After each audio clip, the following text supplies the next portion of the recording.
빌 게이츠 같은 사람, 일론 머스크 같은 사람이 암보험 가입했을까요? 친구가 들어달라고 해서 아니면 재미삼아 이제 보험 증권 딱 보면 뭐 10만 원 단위, 20만 원 단위라고 많이 잡으면 한 100만 원까지 잡혀 있는 특약들은 다 빼셔도 무방하다. 실손의료비 필수. 그런데 문제는 실비는 우리가 평생 가져갈 수가 없는 보험이에요. 그래서 얘만 딱 가입하고 있으면 안 됩니다. 나이 곱하기 대략 한 이걸 넘어서면 뭔가 과한 보험.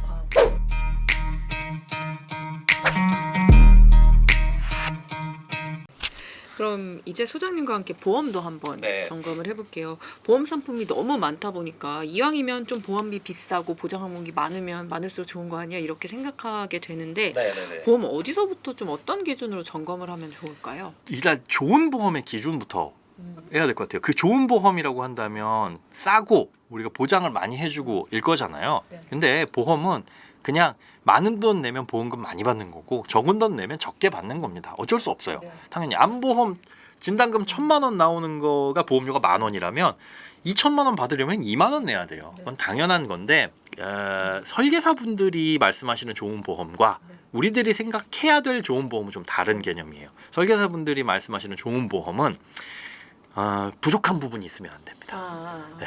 입원해서도 요만큼 뭐 간병인 고용할 거 생각하셔야죠. 뭐 이런 거 생각하셔야죠. 그 어떤 경우에도 부족함이 없어야 돼요. 구멍이 없어야 돼요. 그런데 그럴 수는 없습니다. 네. 보험은 비용이에요. 버리는 돈입니다. 보험료는 안 버리는 게 제일 좋죠. 돈은. 그래서 보험은 가입 안 하는 게 제일 좋은데 그러기에는 너무 위험하죠. 빌 게이츠 같은 사람, 일론 머스크 같은 사람이 암보험 가입했을까요? 친구가 들어달라고 해서 아니면 재미삼아 혹은 뭐 상속이나 이런 특별한 이유를 위해서 가입할 수도 있겠지만 일반적인 건강보험 가입할 필요가 없죠. 저도 그렇게 돈이 많다면 그냥 아프면 내 돈으로 치료하면 되지 굳이 라는 생각을 할 거예요. 근데 우리들에게 보험이 필요한 이유는 그런 치료비가 너무나 크기 때문에 가정경제가 무너질 것 이걸 대비해서 평상시에 조그만 돈을 버리는 겁니다. 그러면 가장 적게 버려야 되고 치명적인 거에 대비를 해야 된다라는 거. 그럼 그거에 부합한 것들이 똑같은 돈을 내고 나는 평상시에 그냥 어디 골절되면은 10만 원 나와. 뭐 이런 데면 한 20만 원 나와. 이런 보험이 좋은 거냐? 아니면 나는 그런 보험금은 안 나오지만 크게 아팠을 때는 그래도 병원에 입원했을 때 몇 천만 원 나오는 치료비 정도는 충분히 감당할 수 있어. 이런 보험이 좋은 거냐? 당연히 후자겠죠. 네. 그렇게 기준을 세우고 보험을 정리하는 게 1번일 것 같습니다. 보험 약관을 보면 이제 네. 불필요한 특약도 이제 많잖아요. 대표적으로 좀 어떤 항목을 주의 깊게 보면 좋을까요? 저는 좀 전에 말씀드린 것처럼 소액 보험금. 이제 보험 증권 딱 보면 이 가입 금액 있을 거예요. 그런데 거기에 뭐 10만 원 단위, 20만 원 단위라고 많이 잡으면 한 100만 원까지 잡혀 있는 특약들은 다 빼셔도 무방하다. 그거 없다고 해서 가정경제 절대 안 무너진다. 뭐 입원비 같은 경우에 특히 이런 것들인데 입원비는 가입을 할 때 얘기를 들어보면 상당히 그럴듯해요. 요즘에 간병비 얼마인 줄 아세요? 그 하루에 얼마씩 몇만 원씩 나가는데 그 부담 때문에 입원 못하고 아니요. 그 부담 때문이 아니라 병원에서 입원을 안 시켜줘서 입원을 못합니다. 요즘에는 암 같은 거 수술 받아도 일주일 이상 입원 안 해요. 심지어 혼자 제대로 걷지도 못하는데 퇴원을 시키더라고요. 그래서 제가 지인이 그래 수술했는데 아니 이거 보호자가 없으면 이거 어떻게 수술 받아?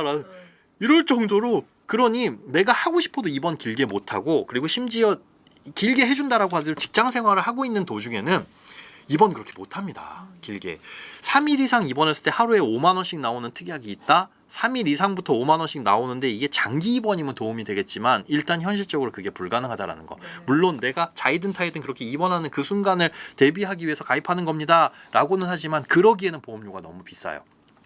그런 돈들 실제로 뭐 한 3만 원 정도 입원비 나오는 특약 나중에 가서 그래도 우리가 한 60세 이상 이런데 입원을 하게 됐을 때 받게 될 그런 걸 생각하면 근데 화폐 가치를 생각하면 한 20년 정도면 거의 뭐 10배 정도는 물가가 뛴다라고 보시면 되거든요. 그러니까 지금의 100만 원이 그때 가서는 10만 원 정도의 가치예요. 그러면 그때 가서 입원비 3만 원 받는 건 3천 원 받는 느낌일 겁니다.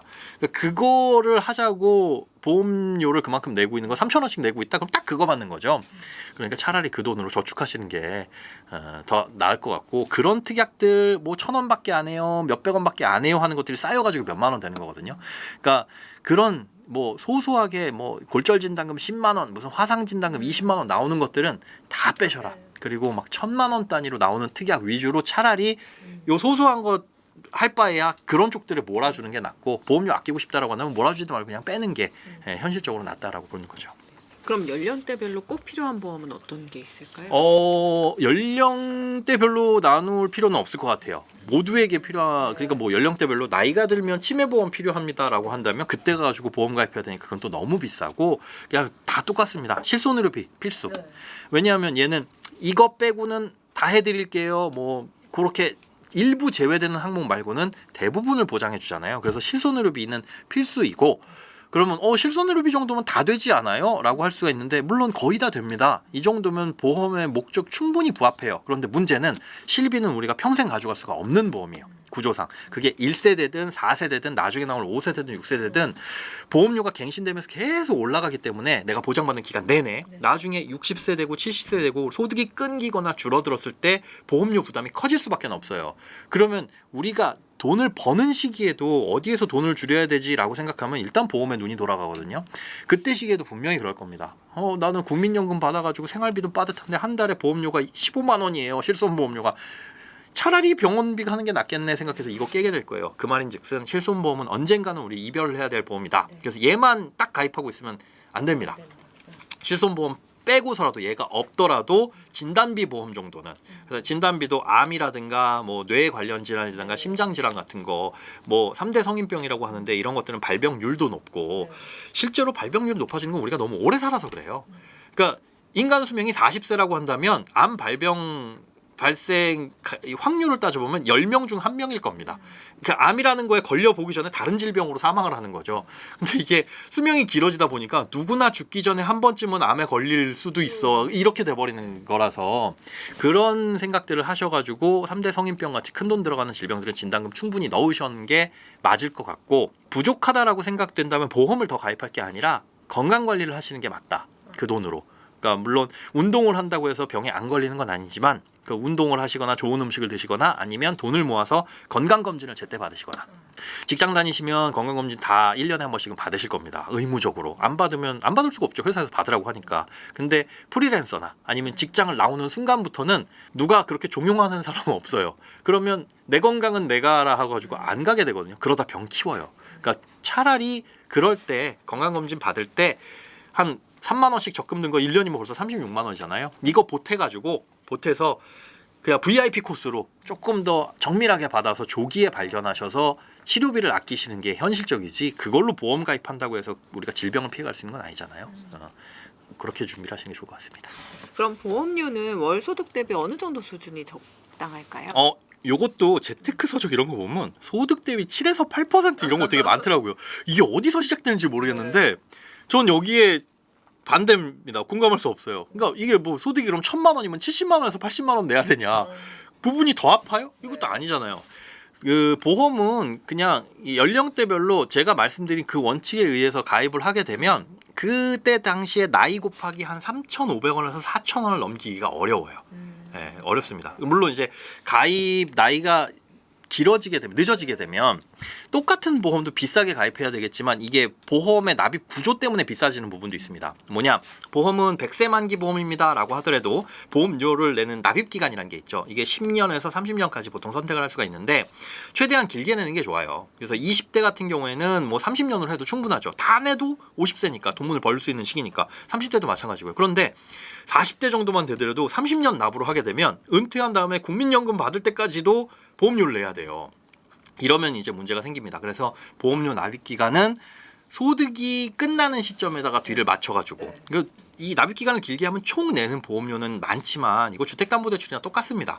그러니까 10년에 짧게 내면 이자는 적게 내지만 부담이 그만큼 크거든요. 어차피 똑같은 집을 사는데 들어가는 비용인데 똑같은 보험을 가입하는 비용을 내가 지금 부담을 굳이 크게 해서 가입할 필요는 없다. 길게 가늘고 길게 내시되 그렇게 맞춰 본다면은 나이 곱하기 대략 한 3,500원, 4,000원. 4,000원이라고 치면 20살이면 8만 원이겠고 30살에 가입하면 12만 원이겠죠. 이걸 넘어서면 뭔가 과한 보험이라고 생각을 하시고 그러니까 30살인데 저 지금 보험료 10만 원 내고 있어요. 근데 그게 20살 때 가입한 보험이야. 그러면 그때라면 한 8만 원이었었는데 2만 원이 초과된 거잖아요. 들여다보면 뭐 사망보험금이 많이 들어가 있거나 불필요한 특약들이 있을 테니까 줄일 여지가 있습니다. 그런 것들은 좀 다이어트 하실 필요가 있습니다. 최근에는 종신보험을 상속세나 증여세 절세 수단으로도 활용한다더라고요. 소장님께서는 이런 전략 어떻게 보고 계세요? 요거 아주 위험한 전략입니다. 이거 세법에도 나와 있어요. 상속 네. 증여세법에 이게 재미나게도 우리가 아이한테 증여를 해줘요. 그러니까 미성년 자녀한테는 10년간 2천만 원씩 세금 없이 증여를 할 수 있잖아요. 이 2천만 원을 증여해준 다음에 어디 뭐 S&P 500에 묻어놨어요. 20년 뒤에 보니까 2,002억이 됐어요. 그렇다고 하더라도 2천만 원 처음에 증여세 때 신고했으면 2억에 대해서 증여세를 내지는 않습니다. 그런데 보험은 재미나게도 증여해준 돈으로 보험을 가입하게 됐을 때는 다르게 볼 수 있습니다. 이거 아주 위험해요. 따로 이제 별도로 법에다 명시할 만큼 얘를 편법적으로 자산증여에 활용하는 경우가 많이 있어서 그렇거든요. 그래서 아주 위험한 건데 그렇게 하려면 보험료를 증여받은 아이의 소득으로 내야 합니다. 예를 들어 얘한테 돈을 증여를 해주는 게 아니라 100만 원씩 증여를 해주면서 야 그걸로 종신보험 가입해서 아빠가 사망하면 나올 사망보험금을 네가 가입을 해. 아빠가 보험료 이렇게 증여해줄게. 증여신고도 하고 그러면 이 보험은 네 거니까 나중에 사망보험금 몇십억이 나와도 세금 없겠지? 아닙니다. 세금 내요. 이게 이상하기는 해요. 이거 다 증여신고도 마쳤는데 그걸로 보험을 가입했다고 그거는 나중에 가서 세금을 내라는 게 좀 이상하기는 한데 실제로는 법이 그렇습니다. 이게 만약에 그런데 그게 아니라 얘한테 건물을 하나 증여해줬어요. 아니면 그냥 월세 원룸 똑같이 임대료가 100만 원 나옵니다. 이걸로 예소득으로 보험료를 가입하는 건 그건 문제가 없어요. 근데 이런 식으로 자산을 이렇게 일부 줘가지고 그걸로 보험 가입시키고 그걸로 상속을 어떻게 준비한다 이런 건 안 된다라는 거. 이거 간혹 잘못 알고 계신 분들이 계신데 그걸 진짜 크게 설계를 하신 분들도 계세요. 실제로 필요한 분들. 뭐 아빠가 엄마가 부동산이 많아가지고 사망을 하게 되면 자녀한테 상속되는데 몇십억이 필요하다 이럴 경우에는 세무사하고 의논을 하셔가지고 반드시 문제가 없도록 이건 아주 잘 구성을 해야지 그냥 어디서 인터넷에 말만 믿고 증여한 다음에 그걸로 보험 가입해서 증여세나 상속세 줄여야지 이거 절대 나중에 큰일 날 수 있다. 물론 소액은 정말 뭐 소액이라면 국세청에서 그런 것까지 시시콜콜에 들여다보지는 않겠지만 컨셉 자체가 이건 위험한 컨셉일 수 있습니다.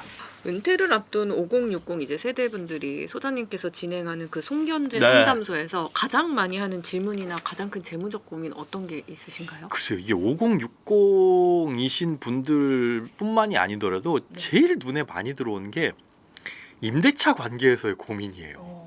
이게 나쁜 집주인, 뭐 나쁜 세입자가 있는 게 아니라 임대차 보호법이 워낙 복잡하다 보니까 그 관계에서 문제나 분쟁의 소지가 발생할 여지가 대단히 큽니다. 그러니까 세입자가 알고 있는 계약갱신권 얘기랑 집주인이 알고 있는 그 권리가 완벽히 다른 거죠. 다른데 이걸 나한테 어떻게 활용하느냐 당연히 유리한 쪽으로 활용하겠죠. 그렇게 하면은 이제 상대방 쪽에서는 나쁜 누군가로 보이는 겁니다. 이렇게 계약갱신 청구권을 써가지고 이렇게 사는 나쁜 세입자 이분은 정당한 권리를 행사를 한 건데 근데 이게 모름에서 비롯되는 것 같아요. 닥치고 보니까 아니 법이 그래요? 예를 들어 묵시적 갱신 우리 많이들 들어봤잖아요. 우리가 뭐 연장할지 말지에 대해서 아무런 얘기가 없으면 묵시적으로 갱신이 된다. 그래서 한 번 더 연장이 된다. 근데 여기에는 이제 몇 가지 중요한 포인트가 있는데 계약을 만료되기 2개월 전에서 6개월 전까지 집주인과 세입자 간에 정말 그야말로 아무런 연락이 없어야 돼요. 물론 이제 잘 지내세요 정도는 괜찮지만 이 계약에 대해서 이런 반구 아예 언급이 없어야 됩니다. 언급이 잠깐이라도 오갔다? 뭐 계속 사실 거죠? 그럼 묵시적 갱신 쪽으로 이런 말이라도 오가면 이건 합의에 의한 갱신이거든요. 그러면 그 2년은 세입자도 지켜야 돼요. 뭐 집주인이 그때 우리 합의해가지고 갱신되고잖아요. 무슨 중간에 나가겠다고 해. 근데 세입자 입장에서 이거 묵시적 갱신이니까 나 언제든 나갈 수 있는 거 아니야? 이렇게 되거든요. 이거는 잘 몰라서 생기는 일이고 묵시적 갱신이 됐다고 해가지고 언제든 그냥 저 이제는 나갈 거예요. 다음 달에 보증금 빼주세요. 이거는 안 된다라는 거. 그러니까 한 반 정도만 알고 있다 보니까 문제가 생기는 경우들이 상당히 많이 있어서 이런 경우에는 철저하게 미리 내가 계약 기간을 못 맞추고 나갈 것 같은데 혹은 조금 더 살아야 될 것 같은데라고 한다면 잘 알아보신 다음에 집주인하고 미리 협의를 하는 게 가장 베스트다. 이게 임박해가지고 하게 되면 싸움밖에 안 일어납니다. 그리고 이제 법적으로 따지게 되고요. 그러면 누군가 하나는 다쳐요. 그러니까 이 부분에 있어서 특히 임대차 분쟁은 옆에서 보기에 진짜 안타까운 일들이 많아가지고 미리 알고 미리미리 이 협의를 하시는 게 제일 좋습니다. 또 요즘에 워낙 연금 상품 좀 전략적으로 잘 활용하시니까 어떻게 연금 상품을 또 활용하면 좋을지도 좀 부탁드릴게요. 연금은 여러 가지가 있는데 사실은 잘못 가입하면 노후를 망치는 주범입니다. 특히 특히나 젊은 분들은 저는 연금 가입하는 것에 더더욱이 신중하셔야 되는 거고, 연금이라고 표현한 연금은 연금 저축입니다. 네. 그러니까 연말정산 때 우리가 세액공제를 받을 수 있는 연금 저축 상품을 말씀드리는 거지 연금 보험은 절대 아니다. 세액공제용 상품을 말씀드리는 이유는 나라에서 그만큼 혜택을 주니까 소득세도 줄이고 그걸 잘 활용해서 미래로 옮겨놓고 그때 가서 세금을 내는 거지, 지금 꽁돈에 세금을 환급해 주는 건 절대 아니라는 거. 이건 나중에 가서 세금을 내는 거니까 60세에 내가 내야 될 세금을 지금 땡겨오는 겁니다. 13월에 보너스 절대 아니에요. 그거 쓰시면 안 되는 겁니다. 나는 쓰고 싶은데요. 그럴 마음이라면 연금저축 같은 건 가입하시면 안 되고 얘가 족쇄가 커요. 일단 세액공제를 받게 되면 무조건 연금으로만 받아야 세금을 좀 그나마 적게 낼 수 있고, 깨게 되면 내가 돌려받은 세금보다 더 많은 돈을 토해내게끔 설계되어 있는 상품입니다. 그러니까 끝까지 유지할, 그리고 10년 이상 연금으로 받을 각오가 없다면 가입을 안 하시는 게 맞고, 나는 글쎄 그렇게는 잘 모르겠는데 하고 싶어 한다면 소액으로 하셔라. 5만 원, 10만 원씩 없어도 될 정도로 가시는 게 제일 좋고요. 순서를 말씀드리자면 연금 저축 먼저, 네. 그다음에 뭐 IRP도 세액공제가 되긴 하지만 IRP는 단점들이 여러 가지가 있어요. 그러니까 70% 이상은 뭐 위험 자산에 투자를 못 하고, 그다음에 부분 해지가 안 됩니다. 무엇보다 사람이 살다 보면 무슨 일이 생길지 모르거든요. 진짜 깨면은 무조건 손해이긴 한데 정말 급한 일이 생겼어, 진짜 좋은 투자 가기가 생겼어, 집을 살려고 하는데 잔금이 부족하고 당장 뭐 내일 모레 집어넣어야 돼, 대출도 안 나와, 이런 상황에서 깨야죠. 그런데 1억이 쌓였는데 그중에 3천만 원만 필요해 하는 상황에서는 IRP는 부분 해지가 안 되거든요. 이럼 다 깨야 됩니다. 근데 연금저축은 손해를 보더라도 부분 해지는 되니까 연금저축 먼저 채워 넣으시고, 나중에 소득이 늘어나서 1년에 600만 원으로도 세액공제 난 부족해 라고 한다면 그때 가서 이제 IRP를 선택을 하시는 게 낫고, 계좌도 연금저축은 여러 개로 분리를 하세요. 그러니까 세액공제 받는 용도의 연금저축, 저도 그렇게 분리를 해놨거든요. 그러니까 세액공제용 연금저축, 그다음에 투자용 연금저축 계좌. 얘는 세액공제 받지 않고 신청 안 하고 비과세잖아요. 이것도 깨기 전까지는 열심히 액티브하게 샀다 팔았다 하다가 수익이 나면 필요할 때 그걸 깨서 쓰는 용도로 이렇게 나눠가지고 투자를 하시는 걸 추천을 드립니다.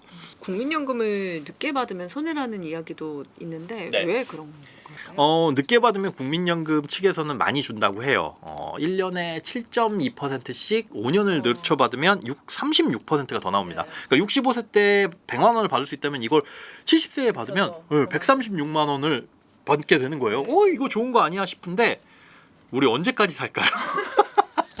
일단 그걸 모릅니다. 제가 예를 들어 70세에 받겠습니다 해가지고 많은 돈을 이제 받게 됐어요. 근데 71세에 사망하면 그럴 거였으면 차라리 5년 정도 더 받고 적게 받더라도 그걸로 잘 썼으면 될 것을 하는 아쉬움이 있죠. 국민연금도 반대로 당겨받을 수도 있어요. 65세에 받을 수 있다면 60세로 당겨받을 수 있는데, 이러면은 연금액이 30%가 감소합니다. 근데 저는 이거 선택할 거예요. 왜냐하면 60세에 쓸 수 있는 돈, 써야 될 돈이 70세, 80세와는 다릅니다. 해외여행 60세는 충분히 가죠. 예. 10박 12일 막 이렇게 해가지고도 어디 긴 장거리 여행 가능해요. 근데 90이 넘었다. 이때는 누가 공짜로 보내준다 그래도 저는 못 갈 것 같아요. 걱정돼서. 그러니까 체력도 떨어지고 그러면 실제로 필요 생활비도 많이 감소합니다. 그러니까 돈은 쓸 수 있을 때 쓰고 차라리 부족하면 아껴 쓰는 게 낫지. 물론 여유가 있어서 국민연금 그거 없어도 그만이고요. 오히려 그거 지금 받으면 다른 소득 때문에 그거 깎여서 받아요 하시는 분들은 미뤄놔도 좋겠지만, 요거 수익률 때문에 조금 미뤄서 받을까, 그래서 1년 더 참을까 하시는 건 그냥 받으셔가지고 생활비에 요긴하게 쓰시는 게 저는 더 낫다고 봅니다. 그럼 노후 대비 방법으로 주택연금 고민하시는 분들 요 장점 어떤? 저는 주택연금 되게 아주 좋은 제도라고 생각하고, 저는 조금 약간 걱정이에요. 그 주택연금이라고 간단하게 설명드리면 주택을 담보로 대출 받는 겁니다. 네. 근데 우리가 은행에서 대출을 받으면 내가 5억짜리 집 한 채만 있어, 모든 전 재산이 이 집 한 채야. 이분이 은행에서 3억 대출을 받았다. 그럼 통장에 3억이 그대로 꽂히잖아요. 그럼 그 3억 중에서 내가 생활비로 한 달에 필요한 만큼 꺼내 써야 되고 은행에도 대출 이자도 갚아야 됩니다. 그런데 이게 다 고갈이 되면 이제 은행에 더 이상 대출 원금을 못 갚겠죠. 그러면 이 집이 경매로 넘어가고 나는 살 곳이 없어지게 돼요. 근데 주택연금은 뭐냐면 대출을 받기는 받는데 이걸 목돈으로 빡 주는 게 아니라 매달 연금의 형식으로 소액으로 줍니다. 그렇게 해서 소액으로 준 돈이 쌓여서 이자도 같이 붙어가지고 나중에 쌓여가지고 이걸 언제 갚냐? 부부가 모두 사망을 했을 때. 그때 집값에서 여지껏 받아간 연금 플러스 이자를 빼고 나머지 금액은 상속을 해줘요. 그러니까 내가 갖고 있는 자산을 유동화해가지고 쓸 수 있는 아주 좋은 거고 이 집에서 평생 살 수 있다는 거죠. 뭐 이사도 당연히 갈 수도 있고요. 그렇기 때문에 좋은 제도인데 만약에 집값이 그럼 떨어져서 내가 5억짜리 주택을 가입해가지고 쭉 살아서 부부 모두 사망했을 때 연금은 3억 원을 받아갔는데 이 집값이 2억으로 떨어져가지고 1억 원에 손해가 생겼다. 이건 주택금융공사에서 그냥 손해보고 마는 겁니다. 근데 집값이 오르는 지역도 있겠지만 일부 지역 같은 경우에는 장기적으로 봤을 때 떨어지는 곳들도 있잖아요. 이런 곳들에서 발생하는 손해는 어떻게 될까? 그래서 걱정인 게 앞서 걱정이라고 말씀드린 게 주택연금이 지금보다 점점 더 이런 것들이 반영되면 안 좋아지지 않을까? 왜냐면 저 이거 가입을 해야 되는데 60세 되면 요거랑 국민연금이랑 이렇게 가입해가지고 그러면 죽을 때까지 요 정도는 일단 깔고 가. 요걸로 부족한 거는 다른 돈 저축해가지고 모으면 생활비 되잖아요. 이렇게 지금 계획을 하고 있는데 안 좋아지면 어떨까 걱정이 있어요. 근데 지금까지도 봤을 때는 대단히 좋은 제도거든요. 물론 한 10년 전에 비해서는 연금액이 많이 줄었습니다. 과거에는 막 1억당 거의 한 27만 원 가까이 나왔는데 지금은 1억당 60세에 신청하면 20만 원이거든요. 5억짜리만 신청해도 100만 원이 죽을 때까지 나와요. 요런 것들 혹시 이 영상을 보고 계신 부모님 세대 내가 그래도 죽으면 집 한 채 물려줘야지라는 생각은 제발 버리세요. 100세 시대입니다. 여러분들 사망하시면 자녀 칠순잔치 할 나이예요. 그때 집 물려줘봐야 부모님 때문에 다주택자 됐어 이 걱정밖에 안 해요. 그러니까 내 집은 그냥 내가 유동화해가지고 쓰시는 게 가장 현명하다. 특히나 지방이랑 이런 인구 소멸 지역으로 지금 우려되는 곳들이라서 집값 하락이 걱정되는 곳이라면 더더욱 이런 거 가입하셔가지고 차라리 생활비에 보태시는 걸 전 적극 추천드립니다. 마지막 질문 드려보겠습니다. 네. 100세 시대를 맞아서 은퇴 후에도 사실 일하는 분들 많이 계시잖아요. 네. 노후 소득 이제 관리할 때 적금 위주로 좀 안전 자산에 투자를 할지 아니면 뭐 주식이나 ETF 같은 투자도 좀 할지 어떻게 생각하세요? 당연히 투자도 병행을 하실 수밖에 없어요. 60세라고 한다면 야 이제는 안전자산 쪽에 많은 비중을 둬야 되는 거 아니야 싶은데 100세 시대면 40년을 살아야 됩니다. 제가 찾아보니까 45년 전쯤 1980년에 서초동 무지개 아파트 33평형이 2,750만 원이었어요. 거의 100배가 뛰었습니다. 100배가 뭐야? 40여 년 사이에 최소한 40년 정도면 20배는 무조건 뛴다. 그러니까 그 물가 상승을 극복할 수 있을 만한 정도의 투자는 하셔야 된다라는 거. 그런데 자 우리가 갖고 있는 노후 자산 중에는 국민연금 같은 이런 자산들이 있으면 이거는 물가 상승을 반영해서 줘요. 그러면 최소한의 금액은 물가 상승 반영되는 자산으로 깔고 가는 거죠. 그 다음에 노후 초기에 필요한 자금들은 지금의 물가나 3년 뒤의 물가나 그렇게 큰 차이 없어요. 올랐다고 하더라도 내가 그 정도는 조금 아껴 쓰면 됩니다. 그래서 은퇴 초기부터 한 대략 길게 잡아야 5년 정도까지는 이때 쓸 돈은 안정적인 돈으로 굴리시되 그 이후가 넘어가서 난 그래도 한 65세 이후에 70세 정도에 써야 될 돈이야. 요 정도 가가지고는 그래도 치료비, 의료비 이런 게 좀 더 들어가지 않을까? 그걸 대비해서 모아두시는 돈이라고 한다면 그런 것들은 약간 투자를 겸해가지고 가져가실 필요는 있다고 봅니다. 오늘은 현명한 소비 습관부터 노후 준비 방법까지 소장님과 함께 짚어봤습니다. 소장님 오늘 말씀 감사합니다. 네, 고맙습니다.